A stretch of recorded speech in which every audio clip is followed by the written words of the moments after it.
నమస్తే. ఇన్నాళ్ళు నన్ను సపోర్ట్ చేస్తూ, ఎంకరేజ్ చేస్తూ మీ ప్రేమని నాకు అందిస్తున్న ప్రతి ఒక్కరికి కృతజ్ఞతలు.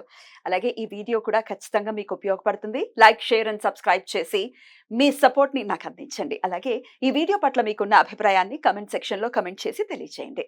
ఇప్పుడు వీడియోని చూద్దాం. జీవితంలో రకరకాల సమస్యలతో బాధపడుతున్నారా? ముఖ్యంగా ఆర్థిక సమస్యలతో సతమతమవుతున్నారా? ఎన్నో పరిహారాలు చేసి అలసిపోయారా? మంచి మార్గం దొరకాలని కోరుకుంటున్నారా? అయితే రండి, విశ్వాన్ని ఎలా అడగాలో తెలుసుకుందాం. లా ఆఫ్ అట్రాక్షన్ క్లాసెస్ మీకోసం మన ఛానల్లో. వివరాల కొరకు సంప్రదించండి. నమస్తే, వెల్కమ్ టు అవర్ ఛానల్. నేను పద్మిని. ప్రస్తుతంతో పాటు ప్రముఖ ఆధ్యాత్మికవేత్త, ఆస్ట్రాలజర్, లైఫ్ కోచ్, బాల త్రిపుర సుందరి ఉపాసకురాలు శ్రీమతి డాక్టర్ ఆర్బి సుధా గారు మనతో పాటు ఉన్నారు. మాట్లాడదాం. సుధా గారు నమస్తే అండి. నమస్కారం పద్మిని. ఎస్ సుధా గారు, బోర్డు మీద మీరు రాశారు. అవును, అన్ని స్తంభన. ఇప్పుడు కరెంట్ టాపిక్ కదా, హాట్ టాపిక్ అయిపోయింది అది. డెఫినెట్లీ. ఇన్నాళ్ళ స్తంభన ఏంటి సుధా గారు? స్తంభన 7th జూన్ వరకు. అవును, స్తంభన అనే దానికి మనం ఆల్రెడీ మాట్లాడుకున్నాం. బట్ జనరల్ గా చెప్పాలి అంటే ఎప్పటికైనా ఇప్పుడు నాట్ ఓన్లీ రిట్రోగ్రేడ్ మోషన్, మళ్ళా నీచ పడినప్పుడు స్తంభన అంటే ఏంటి? మనమే ఉన్నాం, మనకు ఒంట్లో బాగాలేకపోతే ఏం చేస్తాం? అలాగే ఆగిపోతుంది. అలాగే మార్స్ కూడా, అంటే కుజుడు ఏంటంటే స్తంభిస్తున్నాడు అనేది మెయిన్ టాపిక్. ఎక్కడ స్తంభిస్తున్నాడు అనేది వెరీ ఇంపార్టెంట్. స్తంభన అనే దానికి అందుకనే ఎగ్జాంపుల్ కింద అది చెప్పాను అనమాట. అంటే నీచ పడుతున్నాడు. మనకి తెలిసిన ఒక విషయం ఏంటంటే క్యాన్సర్, కర్కాటకంలో నీచపడతాడు అనమాట. అదొకటి కాకుండా మనం ఎప్పటికైనా మాట్లాడుకునేది ఫ్రెండ్షిప్స్ మాట్లాడుకుంటాం. అంటే ఏంటంటే న్యాచురల్ ఫ్రెండ్షిప్స్ ఉంటుంది, న్యాచురల్ ఎనిమినిటీ ఉంటుంది మనకి 9 గ్రహాల్లోనూ. అలాగే ఏంటంటే బెనిఫిక్స్ ఉంటాయి, మ్యాలిఫిక్స్ ఉంటాయి. సో ఈవెన్ బుధుడు ఇల్లు బై ఇట్ సెల్ఫ్ ఇస్, అంటే ఏంటి? స్తంభన ఎక్కడ జరుగుతుంది? క్యాన్సర్. ఇక్కడి నుంచి ఎక్కడ దిగాలి? మనకి మిథునం నుంచి దిగాలి కనుక మిథునం by itself is a enemy's place అనమాట.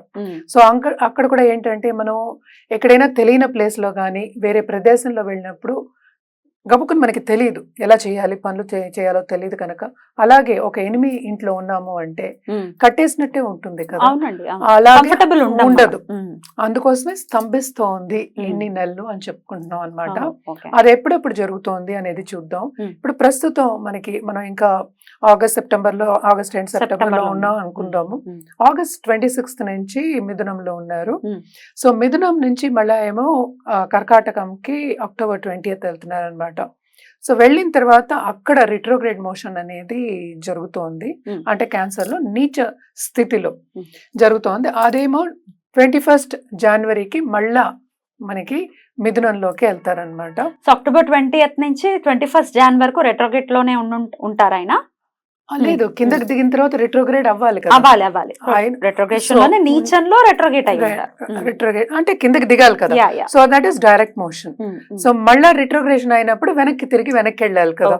సో వెనక్కి ఎప్పుడవుతోంది? అది మనకి జనవరిలో అవుతుంది నెక్స్ట్ ఇయర్. మిథునంలోకి వెళ్తున్నారు. అది నేను అందుకనే 6 వేశారు. ఫిబ్రవరి వరకు ఉందన్నమాట అది. సో ఫిబ్రవరి వరకు అంటే రిట్రోగ్రేషన్ మోషన్ అనమాట. అంటే 24th ఫిబ్రవరి వరకు ఉంది. మళ్ళీ డైరెక్ట్ మోషన్ అవ్వాలి. రిట్రోగ్రేడ్ అయిన తర్వాత మళ్ళీ కర్వ్ తిరగాలి కదా, వెనక్కి తిరగాలి. అప్పుడే కదా మనం డైరెక్ట్ మోషన్ రావాలి. So direct motion 24th Feb నుంచి 3rd April మనకి మిథునంలో అవుతున్నారు. దాని తర్వాత ఏంటంటే 3rd April కి మనకి కర్కాటకానికి వస్తున్నారు అనమాట. June 7th వరకు ఇక్కడ ఉంటున్నారు. తర్వాత June 7th కి మనకి సింహంకి వెళ్తున్నారు అనమాట. సో ఇన్ని రోజులు ఏంటంటే ఇది చాలా ఎక్కువ రోజులు. యూజువల్ గా మార్స్ మనకి కుజుడు 45 days లో మనకి మూవ్ అవుతూ ఉంటారు అనమాట. సో ఈ రిట్రోగ్రేడ్ మోషన్ మూలాన్ని అక్కడే తిరగడం మూలాన్ని ఈ 2 రాశుల్లోనే కుజ స్తంభన అనేది ఏర్పడుతోంది. ఎందుకంటే నీచ స్థితిలో ఎవరు ఏం చేయలేరు, అలాగే ఎనిమి హౌస్ లో కూడా ఏం చేయలేరు కనుక. సో ఇవన్నీ ఏంటంటే 12 రాశులు, 12 రాశుల వారికి ఎఫెక్ట్ అనేది ఉంటుంది.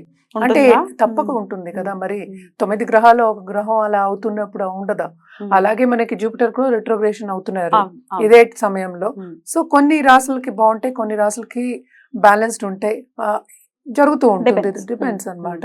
It is not only that. ఏంటంటే దీంట్లో కూడా మళ్ళా రిట్రోగ్రేడ్ అయినప్పుడు ఒకలా ఉంటుంది, Hmm. డైరెక్ట్ మోషన్ అయినప్పుడు ఒకలా ఉంటుంది. Hmm. సో 2 విధంగా మనం చెప్పుకోవాల్సి వస్తుంది ఒక్కొక్క రాశికి ఓ అన్నమాట. రెండు చెప్తారు అయితే ఇప్పుడు. అవును, 2 ఉండాలి అండ్ పరిహారం కూడా ఆబ్వియస్ గా చెప్తారు కదా. అంతే కదా. Right. జనరల్ పరిహారం అంటే మనం కుజుడికి Hmm. జపం అది చేసుకోవడం అనేది జనరల్ గా చెప్పుకునేది. Hmm. మనం ఒక్కొక్క రాశికి చూసి మనం విడివిడిగా చెప్పుకోవచ్చు. తప్పకుండా ఈ ఎక్స్ప్లెనేషన్ ఖచ్చితంగా వినాలి, వినకుండా డైరెక్ట్ గా వెళ్ళిపోవటం, డైరెక్ట్ గా రాశి గురించి తెలుసుకుంటే మనం నాలెడ్జ్ ఉంటే దాని అర్థం ఇంకాస్త బెటర్ గా అర్థం అవుతుంది మనకి.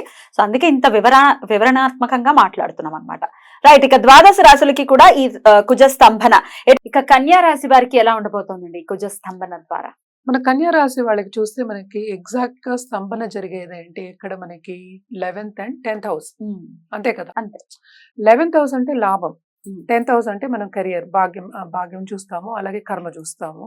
సో రెండిటికి అడ్డంకాలు అనేవి మనకి తెలిసిపోతున్నాయి ఇప్పుడే కదా. అండ్ ఆల్సో ఏంటంటే మనకి బుధుడు, ఈ రాశికి అధిపతి బుధుడు, అదే ఇంకో బుధుడు ఇంట్లో జరగబోతోంది, మిథునంలో జరుగుతోంది కనుక 8th హౌస్ అవుతుంది. సో తప్పక వీళ్ళకి అడ్డంకాలు అనేవి కామన్ ఈ 8 months కూడా. దేంట్లో అడ్డంకాలు అంటే కంప్లీట్ గా కెరియర్ పాత్ లో ఇబ్బందులు అనేవి తప్పదు. ఏదైనా పని చేస్తున్నప్పుడు ఆ పని పూర్తవ్వదు, చాలా శ్రమ పడితే కానీ పూర్తవ్వదు అని చెప్పుకోవాలి ఫస్ట్.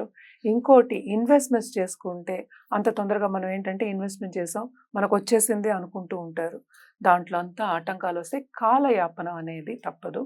ఇంకోటి మోస్ట్ ఇంపార్టెంట్, కెరియర్ విషయంలో మార్పు అనేది జరుగుతుంది మనకి. ఎప్పటికైనా సరే ఇప్పుడు మిథునంలో డైరెక్ట్ అయినప్పుడు వాళ్ళకి మంచి సూచనలు కనిపిస్తున్నాయి.